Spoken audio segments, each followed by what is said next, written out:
When you think of a witch being put to death in the Middle Ages, what kind of image comes to mind?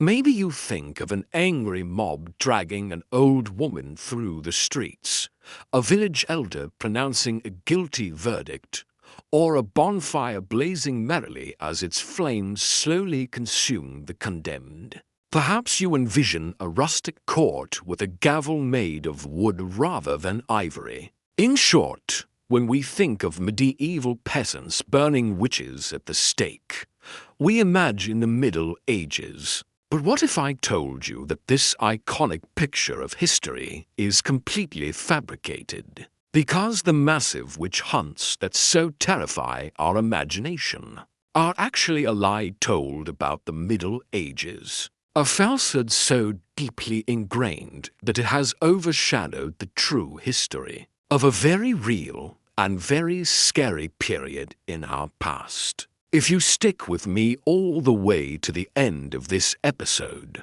I'll tell you exactly what the witch hunts really were, and you won't believe how close to home that terror really is. It's me. Welcome to my channel. Join me to explore the overlooked, misrepresented, and downright forgotten stories of the Middle Ages. When we think of the persecution of witches, we think of the Middle Ages because the movies tell us we should. Movies like The Witch, The Blair Witch Project, and Rosemary's Baby have convinced us that medieval superstitions were responsible for the gruesome practice. In reality, the vast majority of witch trials and executions did not happen in the Middle Ages. They happened in the early modern period, a time period spanning roughly from the 15th to the 18th century. So if the witch hunts weren't a part of the medieval period, why do we associate them with it? Well, simply put, it's a historical injustice. The medieval period, while certainly having its own brutal punishments and practices, was not the era of the systematic, widespread witch hunt. The Middle Ages were known for public executions, dismemberment, and gruesome punishments.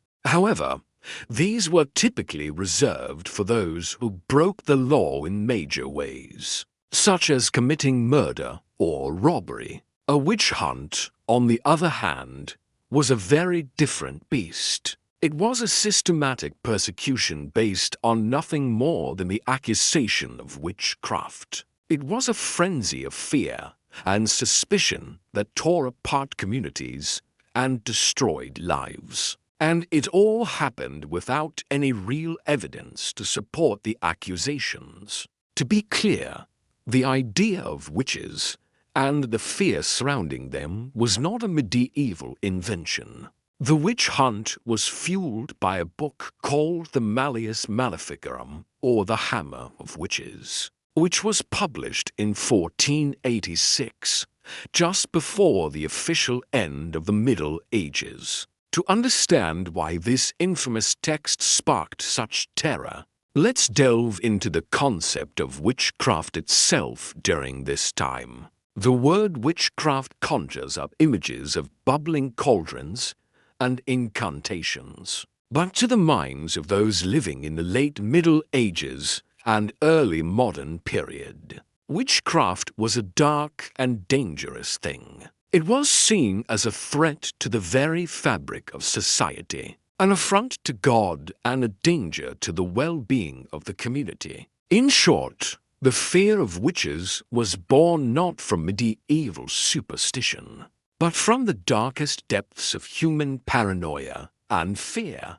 The witch hunt was not born from a single belief, but from a terrifying cocktail of factors that combined to create the perfect storm of fear. At its core, the witch hunt was a response to a series of devastating blows that shook Europe during the early modern period. The worst of these blows was the Little Ice Age, a period of cooler global temperatures that lasted from the 14th to the 19th centuries. This climatic shift caused widespread crop failures and food shortages. Disease and famine swept across Europe, decimating populations and leaving people desperate for answers.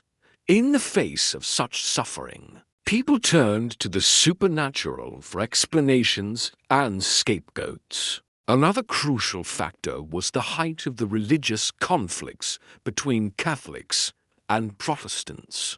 Both sides used the fear of witchcraft to bolster their positions. Catholic reformers used tales of witches to highlight the dangers of heresy and encourage people to stay within the fold, while Protestant leaders warned of witches working with the devil to corrupt the faithful. Fear became a weapon and the innocent suffered. The trials themselves were often a grotesque parody of justice. Accusations were made and evidence was twisted to fit a narrative. Torture was freely used to extract confessions, and there was no right to legal representation or a proper defense.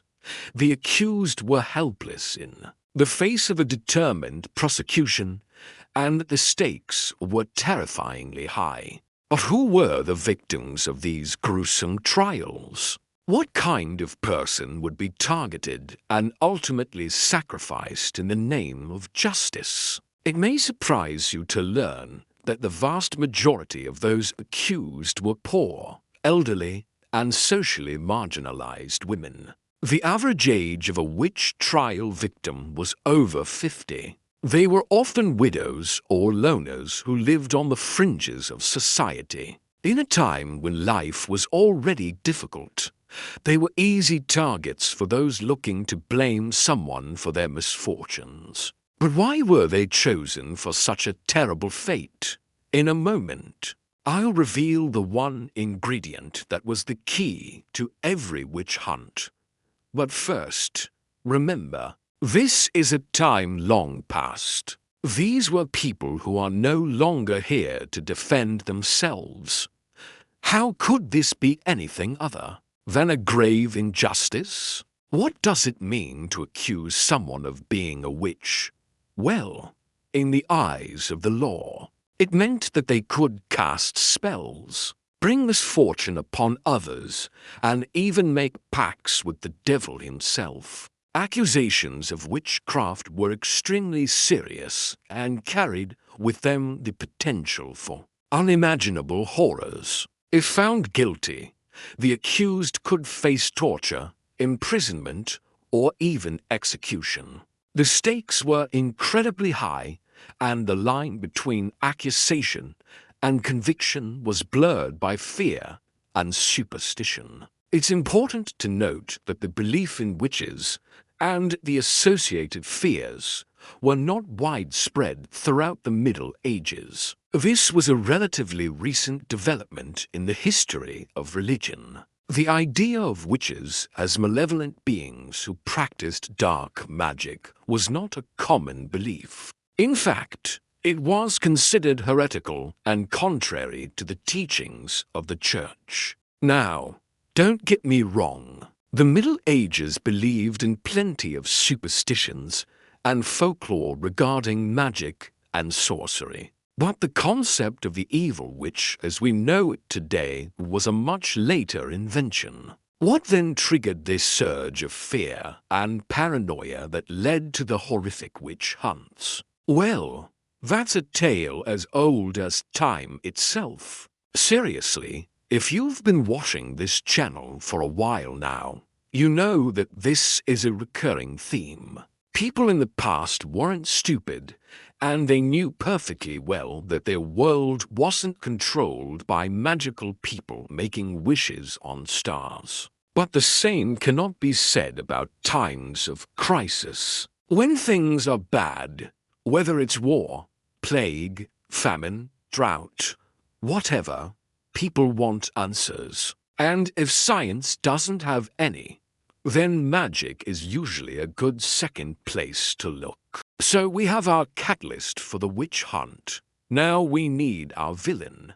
Enter the so-called witch craze. This was the peak of the persecution of supposed witches, which began around the year 1450 and lasted until around 1750. During this time, thousands of people, mostly women, were accused of practicing witchcraft and were subjected to trials that often resulted in their executions. What sets the witch hunts apart from other forms of persecution and makes them such a fascinating and terrifying subject is the way that they evolved and developed over time. Unlike other forms of persecution, the witch hunt didn't remain static or unchanging. It grew and changed as society and culture shifted. It was a dynamic process driven by a complex interplay of social, cultural, and political forces. For instance, the handling of accused witches varied significantly across different regions and time periods. In some places, they were subjected to public trials with all the fanfare of a circus. In others, the proceedings were more discreet and hidden away from public view. This variation in procedure reflects the evolving nature of the witch hunt and how it was influenced by local customs and beliefs. Accusations of witchcraft were also not made in a vacuum. They were heavily influenced by external factors such as religious fervor, political instability, and social tensions. During times of great upheaval, fear, and uncertainty, accusations of witchcraft soared. This connection between the witch hunt and broader social trends shows how the persecution of witches was not just a product of superstition, but a reflection of the anxieties and challenges of the time. Now, let's talk about one of the most disturbing aspects of the witch trials: the use of torture to extract confessions. Torture was a common tool used during the witch hunts, and it played a significant role in shaping the course of the trials. It was a means of obtaining confessions, gathering evidence, and instilling fear. The techniques used ranged from beatings and sleep deprivation to more extreme methods like waterboarding and the use of weighted blankets. This practice was not only brutal and inhumane, but also highly problematic from a legal standpoint. Confessions extracted under torture were often unreliable and could easily be false. Yet they were frequently taken as gospel truth by the courts. The use of torture during the witch trials raises troubling questions about the nature of justice and the lengths to which societies can go when driven by fear and superstition. Another aspect of the witch trials that demands attention is the lack of due process. The accused were often denied basic legal rights and protections. They had no right to legal representation, to confront their accusers, or to appeal their convictions. In many cases, the trials themselves were conducted in secret, denying the accused the opportunity to defend themselves publicly. This lack of due process not only violated the fundamental principles of justice, but also contributed to the spread of fear and suspicion. When people were denied a fair trial, accusations became more credible, and the cycle of persecution continued unchecked. However, perhaps the most appalling aspect of the witch trials was the manner of execution. The most common form of punishment for those convicted of witchcraft was execution by burning. This brutal method of capital punishment was not only excruciatingly painful, but also intended to send a message of fear and retribution to the wider community. The spectacle of burning served as a warning to others, reminding them of the consequences of straying from the accepted norms and beliefs. At this point, you're probably thinking to yourself, all of that sounds pretty medieval, right?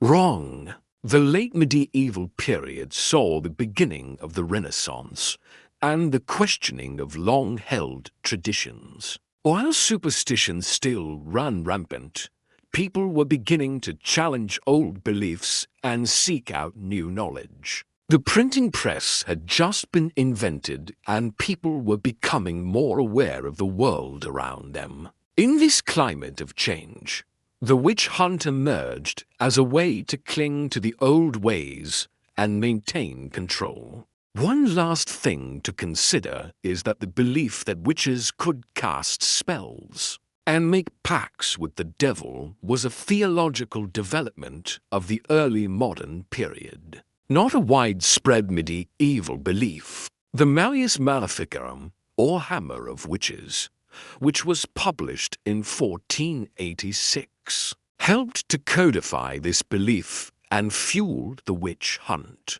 However, it's important to remember that this was a book written in the context of the early modern period. It reflected the anxieties and beliefs of the time rather than those of the Middle Ages. And then there's the famous witch pricking test. You know, where a suspect was pricked with a needle to find a devil's mark. Yeah, that was not a medieval practice. That was something that came along in the 16th century. The prick test was a cruel and pseudoscientific method used during the witch trials to identify witches. It involved inserting a needle or sharp object into the skin of a suspected witch to see if they bled. The absence of bleeding was seen as a sign of witchcraft because it was believed that witches had hardened skin due to their dealings with the devil. This practice, while barbaric and unfounded, was a hallmark of the witch trials and a testament to the lengths to which those obsessed with finding witches would go. Looking back on the witch hunts, it's hard to pinpoint exactly what fueled the hysteria. After all, fear can be a powerful motivator, and it can spread like wildfire. The witch hunts were a culmination of fear, superstition, and a desire for control in a rapidly changing world. It was a witch's brew of anxiety and ignorance that resulted in one of the most terrifying chapters in human history. Now, when we hear stories of witches being burned at the stake, we typically assume they occurred during the Dark Ages. But the truth is, they happened in a time that is far closer to us than we might like to admit. Over 50,000 people, most of them women, were executed as witches in Europe between 1450 and 1750. These numbers are a grim reminder of the intensity and longevity of the witch hunts, as well as the devastating impact they had on individuals and communities. So the next time you hear a story of a witch being burned at the stake, remember that it's not just a tale from the distant past. It's a part of our shared history that we should never forget. As we continue to learn more about the witch hunts and the factors that led to this terrifying chapter in our history, we must also confront the uncomfortable truth that it happened in a time that is far closer to us than we might like to think. Thank you for watching. Subscribe for more information on the Middle Ages.